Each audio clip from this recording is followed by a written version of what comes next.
धरती मेरी माता पिता आसमान, ओ धरती मेरी माता पिता आसमान, मुझको तो अपना सा लागे सारा जहान।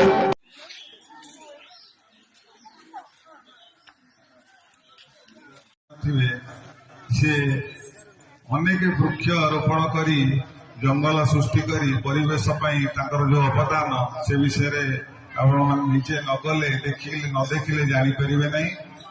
तेणु प्रकृति बंधु पुरस्कार से पुरस्कृत राज्य सरकार द्वारा श्रीजुक्त नवकिशोर पंडा सी अभिभाषण रखिए।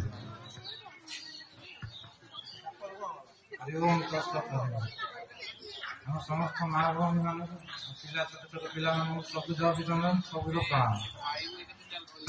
रज महोत्सव पालन अवसर में आपको अनुरोध करुच्ची आपण मैंने वृक्ष लगाते वृक्ष लगे जीवन ही बचा वृक्ष ही जीवन आज्ञा रज संगे आगे वृक्ष समस्त परिवार समस्त अनुरोध में कर वृक्ष लगाते जीवन बचा वृक्ष ही जीवन जय जगन्नाथ।